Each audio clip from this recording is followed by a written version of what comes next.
মহামানব যাকে সৃষ্টি না করলে আসমান জমিন করেছে আমার মানুষ সৃষ্টি করতেন না, তাকে বলা হইতেছে মুহাম্মদুর রাসূলুল্লাহ। আপনার আহাল পরিবার পরিজন যারা রয়েছে তাদেরকে নামাজের আগে দিতে থাকুন, সুবহানাল্লাহ। وأمر أهلك بالصلاة واصطبر عليها, তাদের নামাজের নির্দেশ দিতে থাকুন আর আপনার নামাজের ইহতিমাম করতে থাকুন। নামাজ কার গোলামি? আল্লাহর গোলামি। বলে বকরীকে ইবাদত বন্দেগী আছে, শরীরের মাধ্যমে পালন করা হয় যদি ইবাদত বন্দেগী, এর ভিতরে নাম্বার 1 হইল নামাজ। মুসলমান বলে দাবি করি, আল্লাহর নবীর খাঁটি উম্মত বলে দাবি করি, কিন্তু দেখা যায় আমার জিন্দেগিতে পরিপূর্ণ 5 ওয়াক্ত নামাজের ইহতিমাম নাই। এরকম লোক আছে না নাই? আসলে যে ব্যক্তির জিন্দেগিতে নামাজ নাই ওই ব্যক্তির জিন্দেগির জন্য ইসলামের ভিতরে কোনো অংশ নাই বলছে কি? মুসলমান বলে দাবি করার কোনো কায়দাই নাই।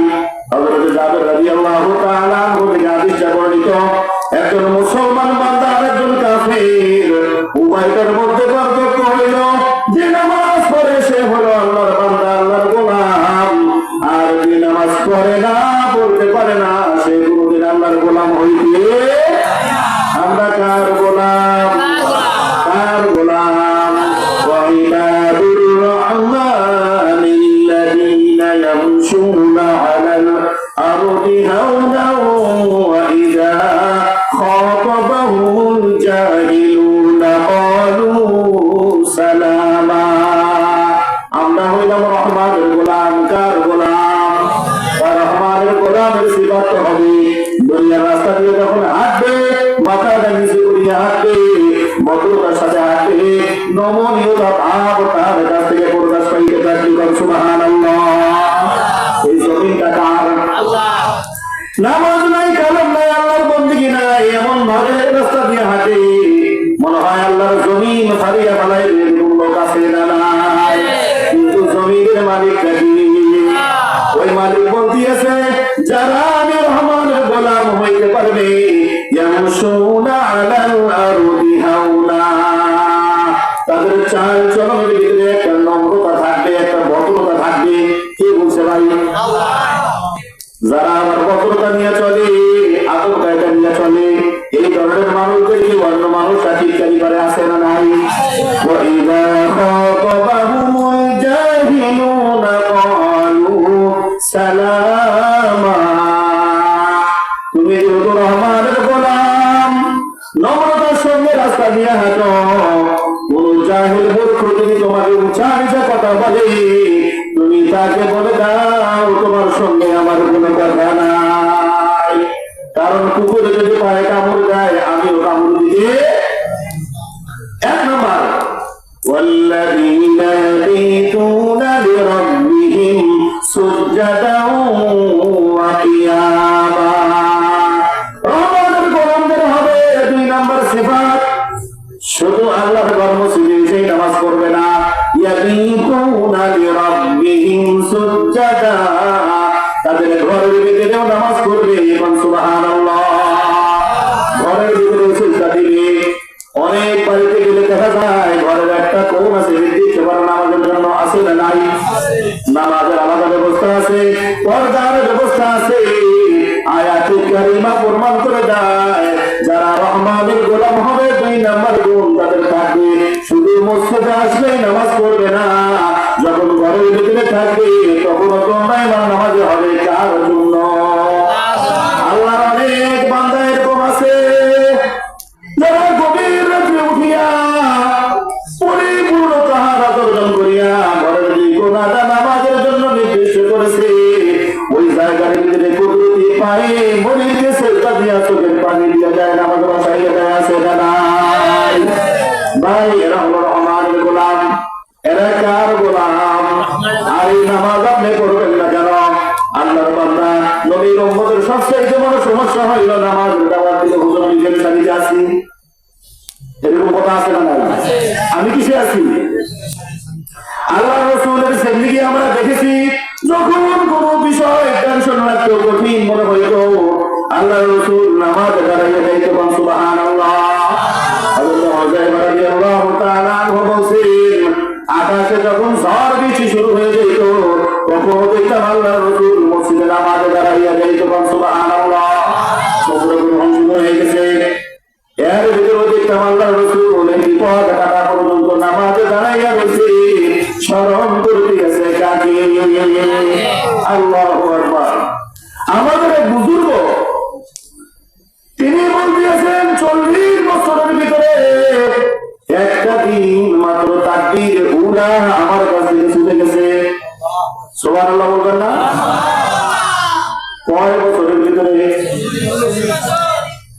তাকে কারণ জিজ্ঞাসা করা হইল, আল্লাহর গোলাম যেই দিন আপনার কাছ থেকে তাকবীর উলা ছুটে গেছে তার কারণটা কি ছিল? ওই দিন আমার মা দুনিয়া থেকে বিদায় নিয়েছে, ইন্তেকাল করেছে। তার জানাজার ব্যবস্থা করতে করতে এক ওয়াক্ত নামাজের তাকবীর উলা আমার ছুটে গেছে। মা মারা গেছে। কে মারা গেছে? হযরত ওমর রাদিয়াল্লাহু তাআলা আনহু সফরের মধ্যে আছে, সংবাদ পাইলেন তার কলিজার টুকরা পুত্র সন্তান দুনিয়া থেকে ইন্তেকাল করে বিদায় নিয়েছে। যে উঠে উপরে আরোহী ছিলেন, নিচে নামলেন, আলহামদুলিল্লাহ নামাজ সম্পন্ন করলেন আর বললেন ইন্না লিল্লাহি ওয়া ইন্না ইলাইহি রাজিউন। আমি তাহাই করলাম যা আমার মনিব আল্লাহ রাব্বুল আলামিন করতে বলেছেন। সুবহানাল্লাহ। ছেলে মারা গেছে। কি মারা গেছে ভাই? উঠের থেকে নামছে, নামাজ পড়ছে, এরপরে বলছে কি ইন্না লিল্লাহি। এই পর্যায়ে তো আমাদের নামাজই পড়া হয় না। এইরকম ভেজালে যদি কাউকে পায়ে বসে দুনিয়াতে আমাদের কি হয় না? হযরত ইবনে আব্বাস রাদিয়াল্লাহু তাআলা আনহু বলে আমি সফরের মধ্যে ছিলাম, আমার বড় ভাই উসামা যখন ইন্তেকাল হয়ে গেল খবরটা আমার কাছে আসলো। আমি আরোহী থেকে নিচে নামলাম, পাহাড় অর্জন করলাম, পবিত্রতা অর্জন করলাম, এরপরে নামাজ পড়িয়া ভাইয়ের রাসূলের জন্য দোয়া করলাম আর আয়াতে কারিমা তেলাওয়াত করে ওয়াস্তাইনু বিস-সাবরি ওয়াস-সালাহ।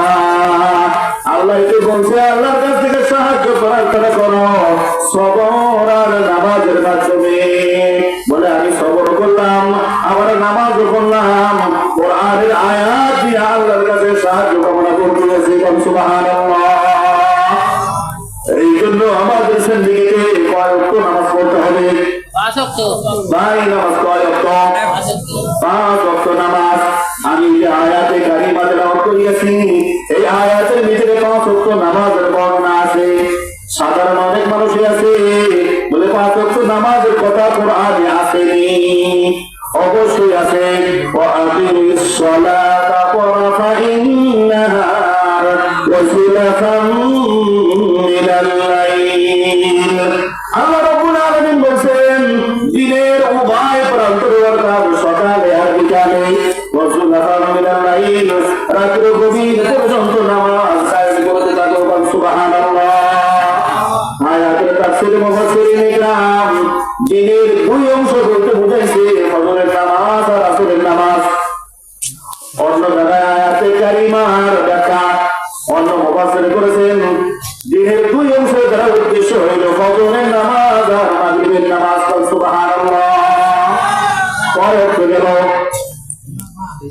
এক রাওয়ায়াতে ফজর আর আসর, আর এক রাওয়ায়াতে ফজর আর মাগরিব। কয় ওয়াক্ত গেছে? 3 ওয়াক্ত।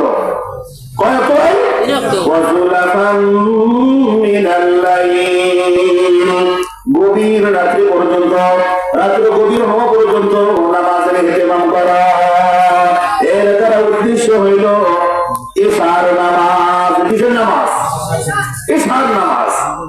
দিনের উভয় প্রান্তরে, দিনের উভয় প্রান্তরে যখন আমি নামাজ আসবো, দিনের ভিতরে জোহরের নামাজ আছে না নাই? তাহলে ফজর, জোহর, আসর, মাগরিব, মাগরিব পর্যন্ত 2টা মতামত, আর গভীর রাত্রি পর্যন্ত নিয়ে বুঝেছে ইশার নামাজ। এখন 5 ওয়াক্ত নামাজের কথা আল্লাহর কোরআনে আছে না নাই? আমাদের সংবিধানের নাম কি? কোরআন। ভাই সংবিধানের নাম কি?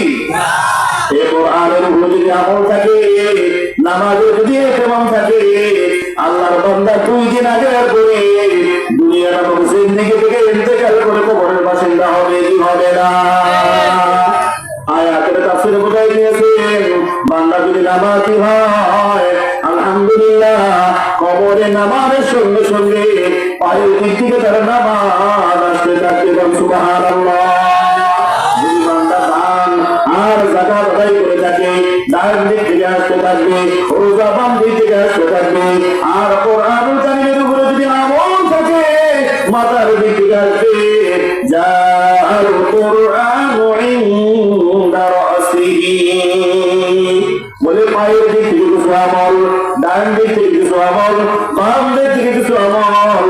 আর মাথার দিক থেকে কোরআন আসে আলহামদুলিল্লাহ। কবরের বুড়কাকে এমন ভাবে দর্শন করিয়া ফেলবে, মন কার নাকি আসলে বলবে তোমরা ভাই কারা? বলবে আমরা মন কার নাকি।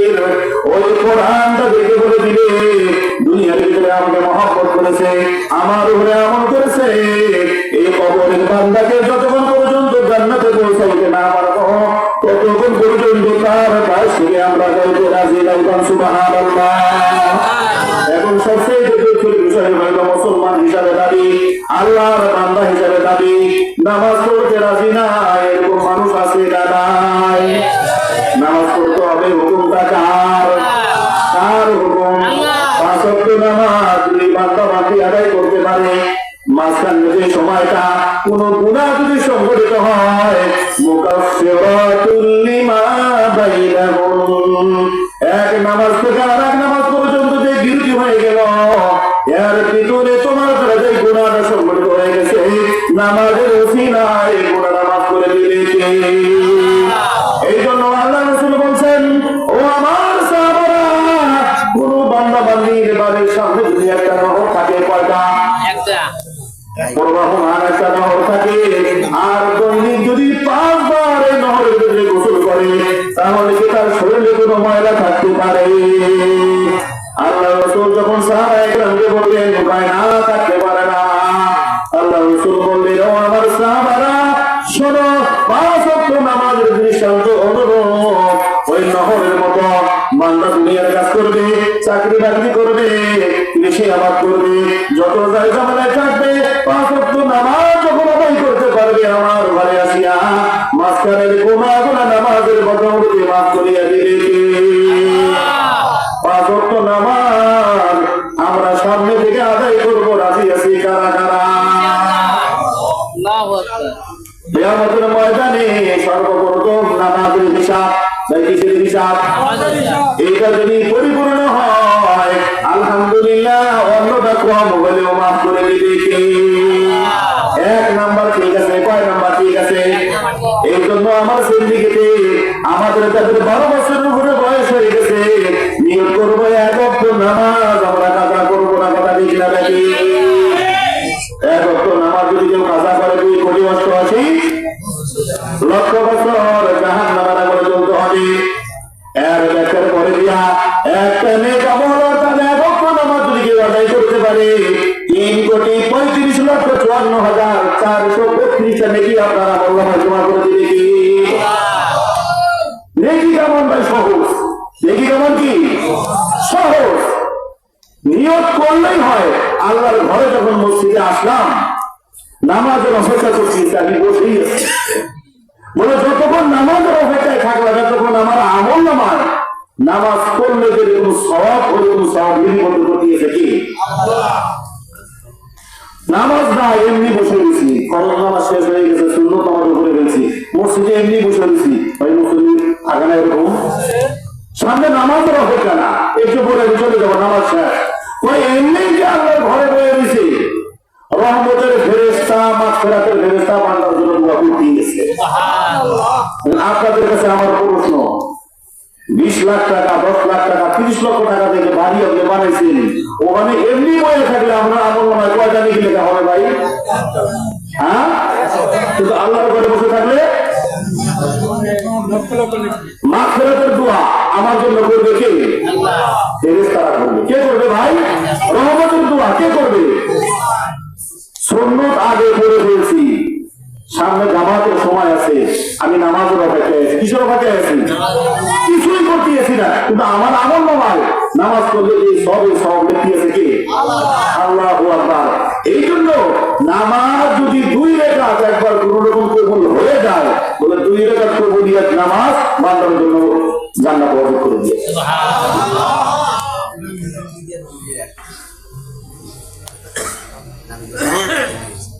আল্লাহু আকবার। 2 রাকাত নামাজ কিরকম? বলে আমি তাকবীর তাহরিমা দিয়ে শুরু করেছি, আল্লাহু আকবার। এই যে নামাজের ভিতরে ঢুকলাম, সালাম ফেরান পর্যন্ত বিবি বাল বাচ্চা ব্যবসা বাণিজ্য চাকরি বাকরি কোনো কিছুই মনে হয় নাই। 2 রাকাত নামাজ আমি সালাম দিতে পারলাম। আল্লাহ রাসূল বলছেন, ও আমার উম্মতেরা, এইরকম 2 রাকাত নামাজ পড়ার যার তৌফিক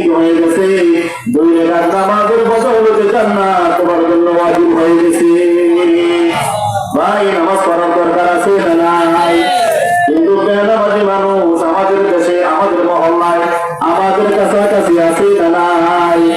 বেনামাজি যে মানুষগুলো আছে তাদের শাস্তির ভয়ঙ্কর হাদিস আল্লাহ রাসূল শোনাইয়া গেছে।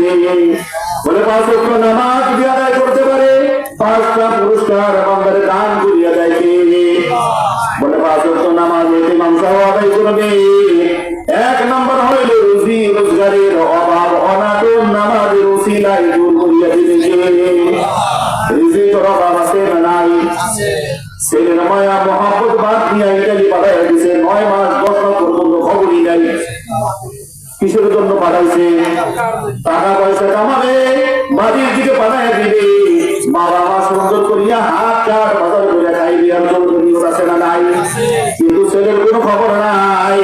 আল্লাহ রাসূল বলছে, ও আমার উম্মতেরা 5 ওয়াক্ত নামাজ ইমাম সহ যদি আদায় করতে পারো, নাম্বার 1 রিজিকের পরেশানি দূর করিয়া দিবে কে?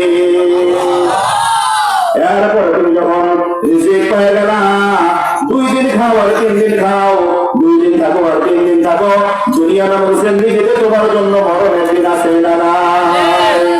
মরণের সময় যে কষ্টটা হবে, এই কষ্টটা আল্লাহ রাব্বুল আলামিন দূর করিয়া দিবে। কবরের আযাব আমাকে হটাইয়া দিবে। আলহামদুলিল্লাহ, হাসরের ময়দানে ডান হাতে আমলনামা, 5 ওয়াক্ত নামাজ যদি আমার ঠিক থাকে, আমার ডান হাতে আমলনামা দিলে কি? বলে ফুলসিরাতের রাস্তা 30,000 বছর লাগবে পার হইতে। 5 ওয়াক্ত নামাজের ইহতিমাম আছে। আলহামদুলিল্লাহ, বিদ্যুতের গতিতে 30,000 বছরের রাস্তাটা পার হওয়ার তৌফিক দিলে কি? এরপরে যখন পার হয়ে গেলা, নামাজের গুরুত্ব আর ইহতিমাম যেহেতু তোমার কাছে ছিল, বিজয় হিসাবে আল্লাহ রাব্বুল আলামিন তোমাকে জান্নাত দান করিয়া দিবে। আল্লাহ এই 5 ওয়াক্ত নামাজ পুরস্কারগুলো পাওয়ার আশায় আমাদেরকে আদায় করার তৌফিক দান করুন। এরপরেও দেখা যায় বেনামাজি মানুষ আছে না নাই? বলে এই মানুষগুলো বেনামাজি, তাদের শাস্তির ব্যাপারে আল্লাহ রাসূল বলছেন 15 প্রকার শাস্তির ব্যবস্থা তাদের জন্য রাখছে। বলেন নাউযুবিল্লাহ। মরণের সময় 3টা কয়টা? কবরে হবে 3টা কয়টা? কবর থেকে বাইর হওয়ার পরে 3টা কয়টা? এই মোট 9টা হয়ে গেছে। আর দুনিয়ার ভিতরে হবে 5টা, মোট কয়টা? 14টা।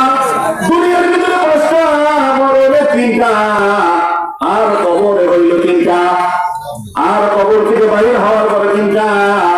আল্লাহ রাব্বুল আলামিনের সামনে যখন দাঁড়াইবে তখন হইল 1টা।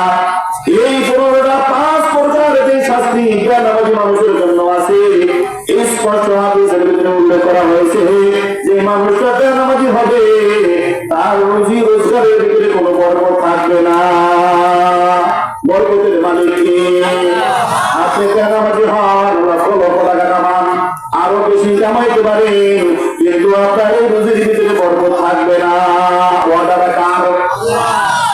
বরকত যদি না থাকে, বরকতওয়ালা জিনিস যেরকম উপকারে আসে, বরকত ছাড়া জিনিস ওই রকম কোনদিন উপকারে আসে না। হযরত ওলামায়ে কেরামের বেতন কম, আপনার ছেলে নিয়ে লক্ষ লক্ষ টাকা কামায়, হযরত ওলামায়ে কেরামের বেতনটা কম, এরপরে আল্লাহ চালাই দিয়েছে বরকতের বদৌলতে। তাই কিসের বদৌলতে? বরকতের বদৌলতে চালাই দিয়েছে কে? বরকতের বিস্তারিত দেখা দেওয়ার সময় নাই। 5 প্রকার শাস্তির ভিতরে একটা হইল বরকত থাকবে না রুজির ভিতরে। 2 নম্বর হইল তার চেহারার ভিতরে নেককারের কোনো নূর পাওয়া যাবে না। যে মানুষটা নামাজি, চেহারা দেখলে বোঝা যায় কি যায় না? ভাই কথা বলতে হবে। যে মানুষটা বেনামাজি, তার চেহারা দেখলে বোঝা যায় কি যায় না? বলে নামাজি মানুষ যদি দেখতে কালো হয়, আলহামদুলিল্লাহ, আল্লাহর হুকুম পালন করেছে, মালিকের কুদরতি পায়ে সেজদা দিয়েছে, ওই নামাজের নূর চেহারার ভিতরে দান করিয়া দিয়েছে।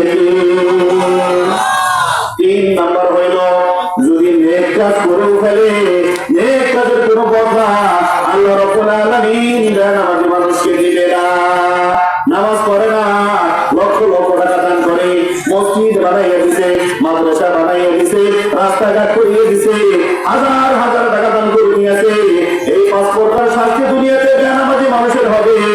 যত কিছুই দান করেন, এটার আশা থাকে পরকালে হয়তো মাওলানা আমাকে মাফ করিয়ে দিবে। কয় না, তুমি দিতেই পারবা, তোমার এই নেক আমলের বদলা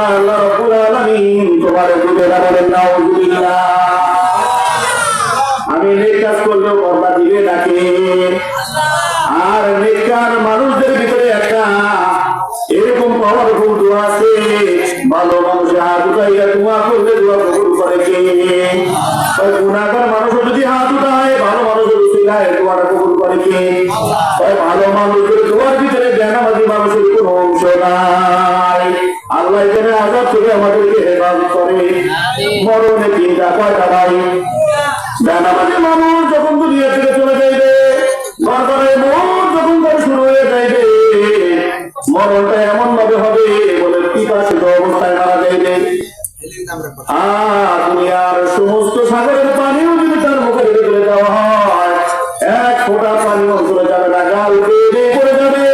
পিপাসার্ত অবস্থায় দুনিয়া থেকে তার বিদায় হওয়া লাগবে। একটা হইল সম্মানের মরা, আর একটা হইল ইজ্জতের মরা। বেনামাজি মানুষ কখনো ইজ্জতওয়ালা মরণ আল্লাহ রাব্বুল আলামিন দিবে না। হঠাৎ করে মরে যায়, ইজ্জত করে মরে যায়, কোনো কিছুই বলতে পারে না, এক্সিডেন্টে মারা যায়, এইরকম আছে না নাই? সূরা ইয়াসিনের ভিতরে আছে আল্লাহ রাব্বুল আলামিন এমন ভাবে করবে, জায়গায় বেড়ে করবে, ডান দিকেও করতে পারবে না, বাম দিকেও করতে পারবে না, জায়গা মতো খাইতে কাউকে তা করতে পারবে না। মা ইয়ানজুরুনা ইল্লা সাইহাতান ওয়াহিদাতান তা'খুযুহুম ওয়া হুম ইয়াখশিমুন। জায়গায় বেড়ে যেই যুগের মরণ যদি মানুষটা হয় বেনামাজি, আল্লাহ তুমি আমাদেরকে মাফ করিয়া দাও। আর একটা হইল ক্ষুধার্ত অবস্থায় মারা যাইলে, ক্ষুধার জ্বালা আছে না নাই? এখন হয়তো বোঝা যায় না, এক সময় ক্ষুধার কি জ্বালা এটা বোঝার মতো ব্যবস্থা ছিল, ঘরে ভাত পানি কম ছিল। মানুষরা যেরকম পিপাসিত অবস্থায় মারা যাইবে, ওই রকম ক্ষুধার্ত অবস্থায় মারা যাইবে, সামনে তার কোনো খারাপ আসবে না। আল্লাহ এখানে আমাদেরকে মাফ করিয়া যায়। কয়টা হয়েছে ভাই? কয়টা হয়েছে? তিনটা। পিপাসার্ত অবস্থায় মরে যাইবে, যে যদি ভাবে দুনিয়া থেকে চলে যাইবে, ভালো মরা তার হবে না। আর একটা হইলে ক্ষুধার্ত অবস্থায় মারা যাইবে। এই যে মারা গেল, এখন কবরে তিন প্রকার, কয় প্রকার? আল্লাহর হাবিব মুহাম্মদুর রাসূলুল্লাহ বলেছেন, বেনামাজি মানুষরা যখন কবরে যাইবে, যুখরুফাতুল কবর, এক পাশের মাটি আর এক পাশে এমন করে চাপ দিবে, আল্লাহ রাসূল দেখায় দিয়েছে এক পাথরের হাত দিয়ে অপর পাথরে মিশাইয়া দিতে পারে। নাউযুবিল্লাহ। কবরটা তার জন্য সংকীর্ণ হয়ে যাইবে, আল্লাহ যেন মাফ করিয়া দেয়। আর যদি মানুষটা নামাজি হয়, এই মাটির কবর আর কবর থাকবে না, জান্নাতের বাগানে পরিণত